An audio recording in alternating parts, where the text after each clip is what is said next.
peace.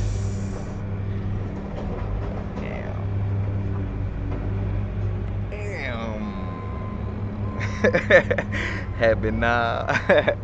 Now is the vibrate. We're not going too far in the future. Not going too far in the past. Right now.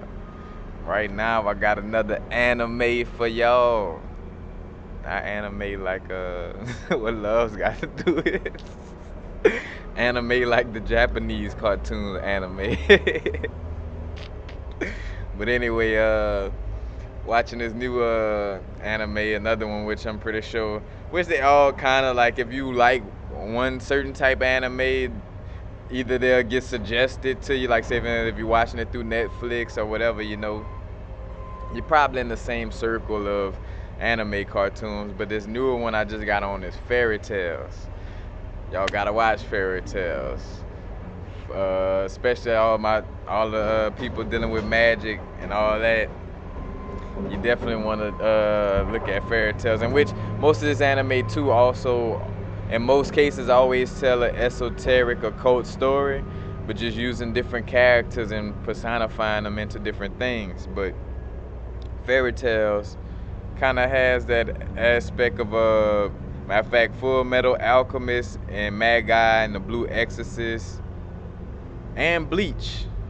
I would say those are all kind of similar, just different in essence, But fairy tales, they do have their magic. Matter of fact, for sure, on fairy tales, Full Metal Alchemist and the Magi, I can't remember if it's on the Blue Exorcist, but all of them when they're doing some magic that comes through their body, that circle of Solomon, that ring of Solomon, that all these little fractals and all this will come out of their hands as they're doing their magic, you know what I'm saying? But fairy tales is like that also, and different beings deal with different types of magic. Matter of fact, and I'm gonna get into some characters right quick. And matter of fact, spoiler alert if you haven't watched it already, which I'm not really giving up information that will stop you from watching it.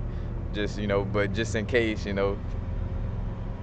But like say for instance, for the four main characters in essence, you got a girl named Urza, I should say fairy named Urza, one named Natsu, one named Gray, and the other her name is Lucy.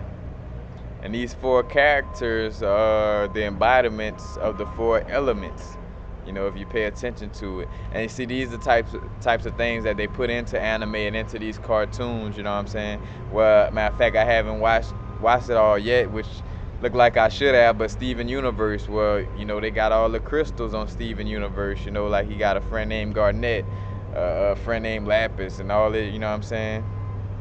Personifying, because it's another thing what's happening with these cartoons is the spirit of the ancestors, the spirits of, the beings that's on the unseen dimensions. They are, inspiring, people like me and other, people who contact, the spiritual beings. But they basically, this information is being brought to the forefront and it's being turned into cartoons and things of this nature.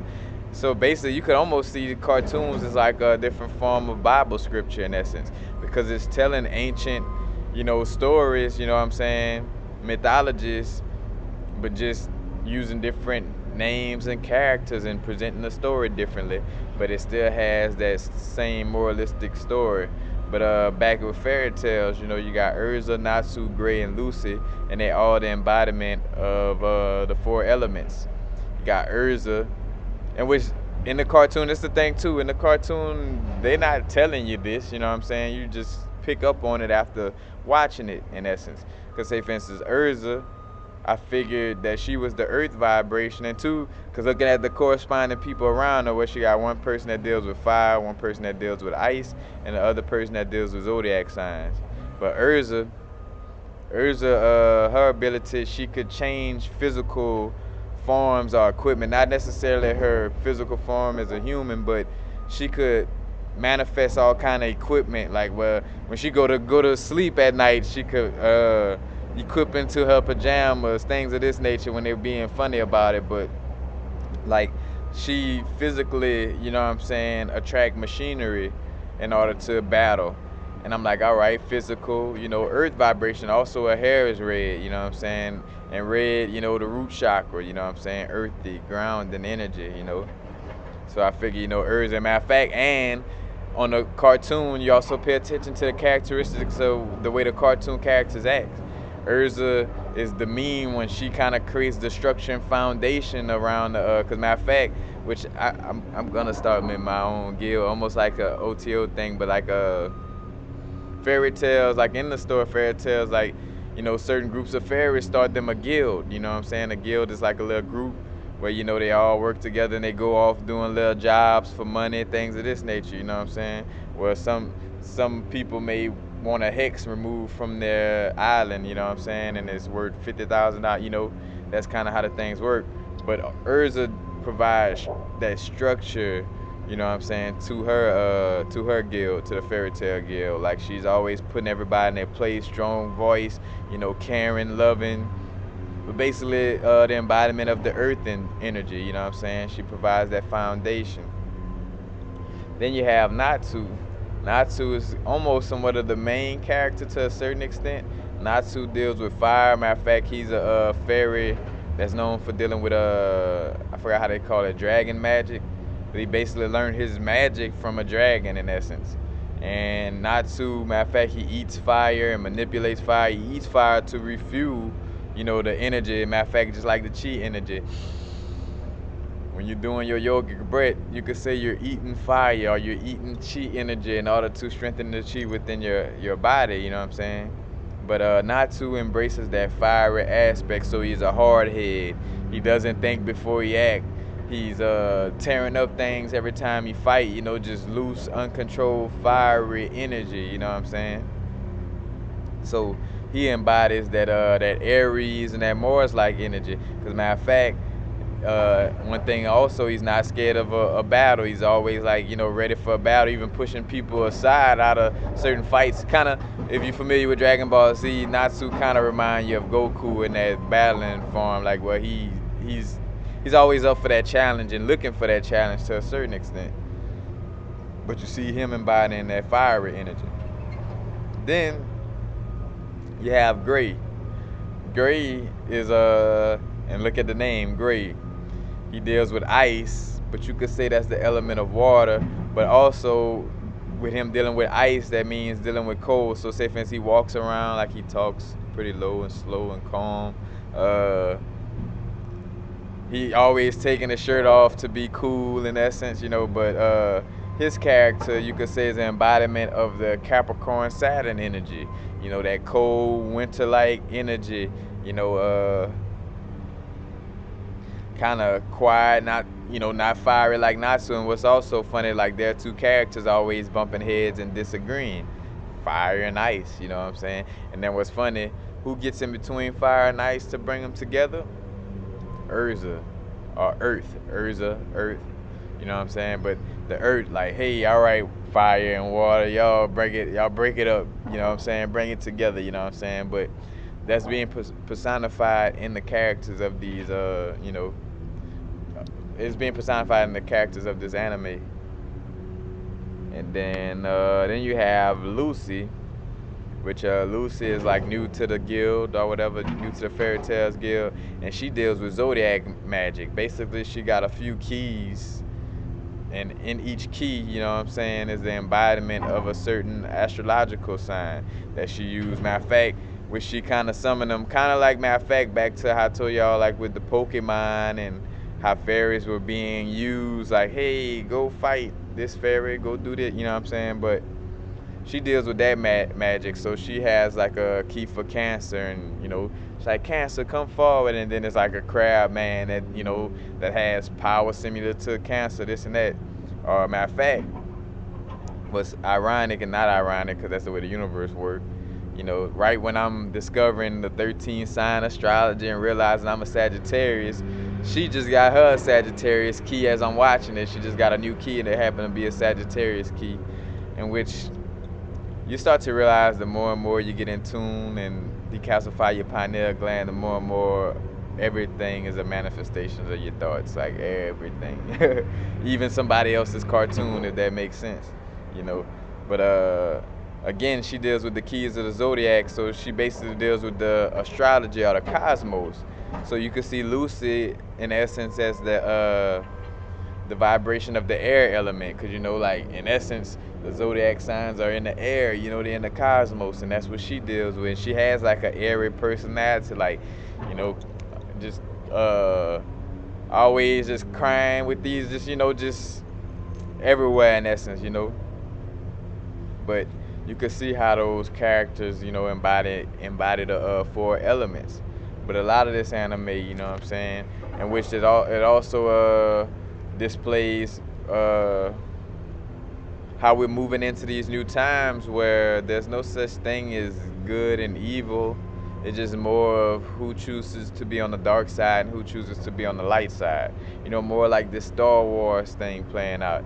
Because like in most of these cartoons, in most cases, you'll see them scrap it out with the bad guy, and then after that, you know, if it isn't a battle to the quote unquote death, they sitting around and talking in a little weird dynamic, like, yeah, like, you know, like, why are you talking to me? You know, we supposed to be enemies type of thing. But it's going to show you that the personification of realizing that we're all one organism, regardless if you have like a polarizing view on the opposite side of another being on Earth.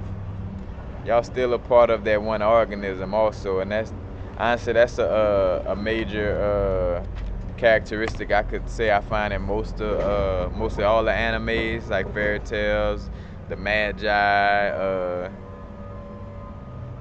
Full Metal Alchemist had a little bit of that also in it, but it's all, you know, personifications of, you know, the era in which we're moving towards, and the personification of, you know, the ancient stuff. Like, in essence, and aside from anime, what's going on with our beings and with this realm is we are continuously incarnating, trying to find the best system for everybody to be happy.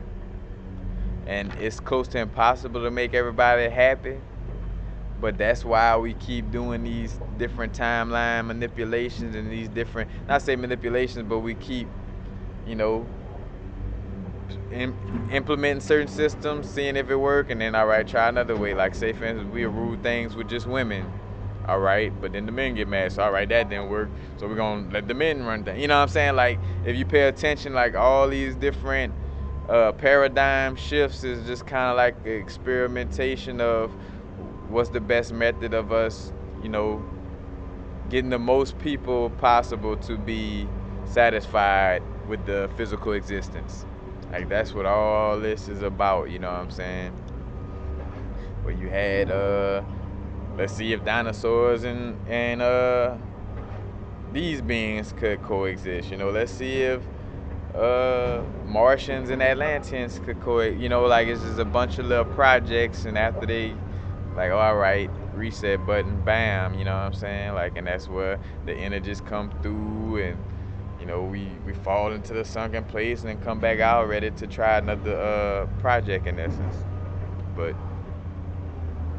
these anime cartoons display some of those ideologies, you know what I'm saying, as far as like, well, let's try to find a way to, you know, keep everybody, you know, and respect everybody accordingly, you know what I'm saying, like where the light beings respect the dark respect the light, but to a certain extent, because we are two different aspects, so we're gonna clash, but it's a different type of clash, you know, it's like a higher spiritual understanding, you know what I'm saying, dealing with it. But fairy tales is definitely a good one to check out. Matter of fact, and if you haven't already, check out Full Metal Alchemist, the Magi, the Blue Exorcist, Bleach. Bleach is one I gotta get into. Bleach is dealing with like demons, like basically a guy find out that he has been chosen to be, he's like a demon slayer in essence, you know, and working with these demons who kind of get trapped in purgatory, and he go around finding them and banishing them back to their place. You know, I already spoke of Ajin, and then Death Note. Death Note is another good one. And then, matter of fact, another thing you'll see play out in most of these like these the magi fairy tales, like all the ones that deals with magic and alchemy, is always gonna bring a certain spotlight to chi energy, you know. And in the Magi cartoon, they call it Magoi or something like that, you know. And then in another one, they call it matter of fact, Rook. They call it Rook, in which Rook, no, let's see, the actual energy is called Magoi energy, but the actual little light, like where the root kind of flutters like butterflies, but it's like that chi energy. Because as a matter of fact, they have like where it'll be some dark root, and it'll be like oh, this is the dark energy, you know what I'm saying, like dark chi energy. But the root, in which the root is spelled like Rukh or something like that. It is I want to say like a Hebrew word, if I ain't mistaken. So like some of these cartoons is like closely relating real ancient knowledge. Like in most cases, some of them will just bring up Solomon. Like the Magi, they talk about Solomon openly. Like one of the moves is King Solomon's wisdom, you know. But it's basically, and all this is about controlling your own inner magic and inner demons. You know, that's why Solomon, oh, he dealt with demons and this and that. Nah, you dealing with your inner self, your inner universe, you know what I'm saying? Calming them demons down, making sure you got them in the correct spot, raising up that chi energy, and working with, you know what I'm saying, with your ancestral DNA in order to, you know, perform some of these magic abilities, you know. But I digress. But Fairy Tales is definitely a new one y'all should go watch. Matter of fact, it's on Netflix. So, and as I say this, I always try to, because I don't know how these copyright things go these days. None of these cartoons are my cartoons. Just cartoons I watch. Matter of fact, some of them on Netflix. Some of them you would just have to search for. But you know, Fairy Tales is definitely on Netflix, so you definitely should check it out. But peace. Happy now. Now is the vibe rate. The rate at which we're vibing. We're not going too far in the future. We're not going too far in the past. Right now. Peace.